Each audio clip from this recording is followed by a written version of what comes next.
చిన్న ఉదాహరణ చెప్తాండి. ఒకరోజు ఒక పెద్ద ధనవంతుడు ఎంత ఆస్తిని, ఎంత అమూల్యమైన ఒక వస్తువులను ఆయన ఏం చేశాడు, కలెక్షన్ చేశాడంటే నిజంగా వాటన్నిటిను ఒక్కొక్క వస్తువు కొన్ని కోట్లకు సంబంధించిన ఒక వస్తువులు ఎక్కడ లేని ఈ యొక్క ప్రపంచంలో ఉండే అతి రేరెస్ట్ అలాంటి వస్తువులను ఈయన ఏం చేశాడంట, కలెక్షన్ చేశాడంట. ఆయన ఏం చేశాడంట, నేను ఈ యొక్క ప్రపంచంలో అందరికీ ఇన్విటేషన్ పంపుతాను, ఈ యొక్క కలెక్షన్ నా తర్వాత ఎవరికైనా పోవాలి, ఎవరికైనా కావాలి, సొంతం చేసుకోవాలంటే ఈ యొక్క ఆప్షన్ వచ్చి మీరు పాడచ్చు, ఎవరికి ఎక్కువగా బిడ్డింగ్ అవుతుందో ఆప్షన్ అనగా ఎవరు ఎక్కువగా దాన్ని బిడ్ చేస్తారో పాడతారో వాళ్ళకు సొంతం. అలానే ప్రపంచంలో ఉండే అందరూ ప్రాముఖ్యమైన మంచి కలెక్టర్స్, మంచి డబ్బులు ఉన్న ఒక వ్యక్తులందరూ అక్కడికి వచ్చారంట. అందరు వచ్చినాక అక్కడ డిస్ప్లేలో పెట్టారంట. డిస్ప్లేలో అన్ని గొప్ప గొప్ప ఐటమ్స్, వాళ్ళ ఊహలకు ఒక అందని ఒక అంత గొప్ప వస్తువులను అక్కడ చూస్తా ఉన్నారు. నిజంగా ఇవన్నీ మేము సొంతం చేసుకోగలమని అందరూ కూర్చొని ఉంటే ఆయన వచ్చారంట. ఆయన వచ్చి ఈ యొక్క ప్రక్రియ అంటే ఈ యొక్క ఆప్షన్ స్టార్ట్ చేయకుండా ముందు ఒక చిన్న క్లాజ్ ఉంటున్నది. ఏమంటున్నదంటే, మనం ఈ యొక్క ఇక్కడ ఉండే వస్తువులన్నిటను వేలం పాడకన్నా ముందు మొట్టమొదటిగా ఇక్కడ ఉండే ఒక ఫోటో చూపిస్తారంట. ఎవరైనా ఈ యొక్క ఫోటోను మీరు తీసుకున్నట్లయితే గొప్పగా పాడి మీకు మేము ఈ యొక్క ప్రక్రియ స్టార్ట్ చేస్తాం. అందరికీ కళ్ళ కన్నా ఈ పెద్ద పెద్ద ఈ అమూల్యమైన గొప్పగా కనిపిస్తా ఉన్నాయన్న.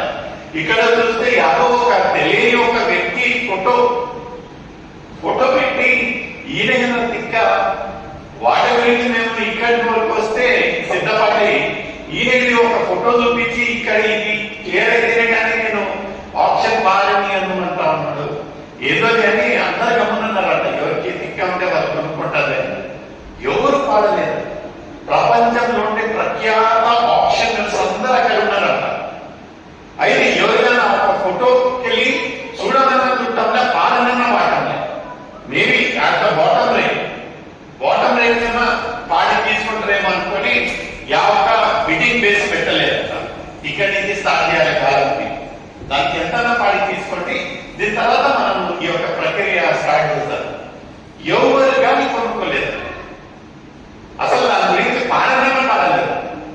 అందులో ఒక అతను ఎవరైతే పేదవాడు అక్కడి నుంచి ఆ ఒక మాలి, అతను యాక్చువల్గా తోటమాలి, అతను వచ్చి ఆయన సమకూర్చిన ఆ ఒక డబ్బు జీవితాంతము కాపాడుకున్న ఆ ఒక డబ్బును తీసుకొని సుమారు ఒక 1000-2000 ఉండొచ్చు మేబీ.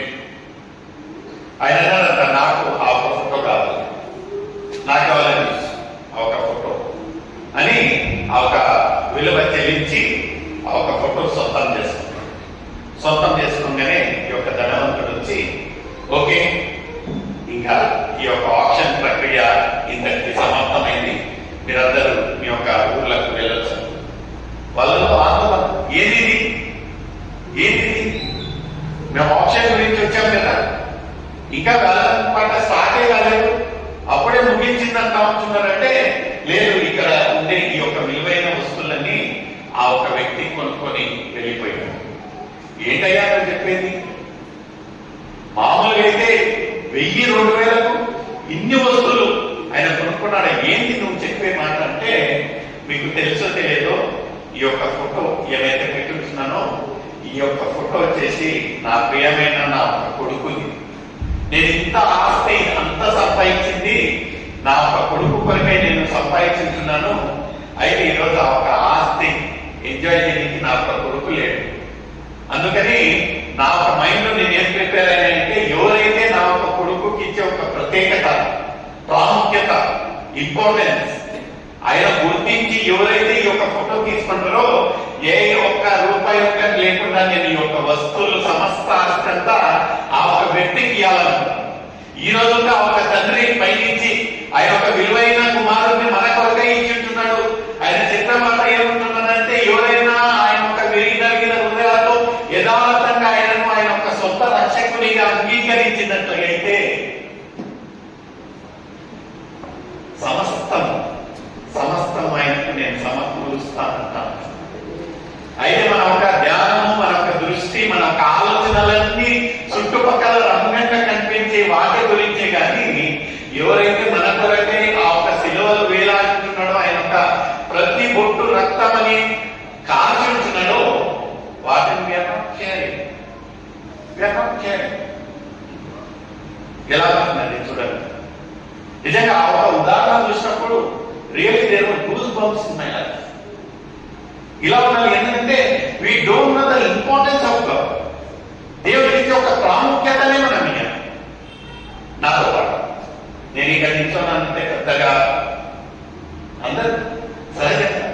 అయితే విశ్వాసులుగా మనం దేవుడికి ఏ ప్రాముఖ్యత ఇవ్వాలి, ఎలా ఉండాలి మన ఒక జీవితము, ఎలా ఉండాలి మన ఒక లైఫ్ స్టైల్ అనేది ఇక్కడ ఎంత చక్కగా చెప్తాం. ఏమంటామంటే లోకరీతిగా ఇక్కడ ఉండే ఆలోచన మనలో ఆలోచన వాటి గురించి ఉండాలి.